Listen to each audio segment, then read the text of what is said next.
Fascist Sheikh Hasina কর্তৃক চট্টগ্রামের Patenga terminal চুক্তি বাতিল সহ এনসিটি ও সিসিটি বিদেশি মাফিয়াদের হাতে তুলে দেওয়ার প্রতিবাদে এবং অন্যান্য সকল দাবি আদায়ের লক্ষ্যে বিক্ষোভ সমাবেশ করেছে চট্টগ্রাম বন্দর সংযুক্ত শ্রমিক কর্মচারী ফেডারেশন।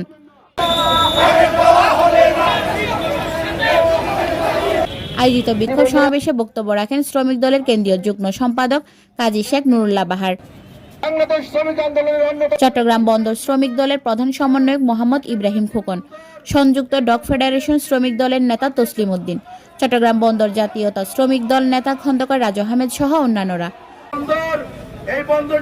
পরে চট্টগ্রাম বন্দর ৪ নং জেটি গেট এলাকার শ্রমিক জামায়াত থেকে বিক্ষোভ মিছিল সহকারে বন্দর কর্তৃপক্ষের চেয়ারম্যানকে স্মারকলিপি প্রদান করেন।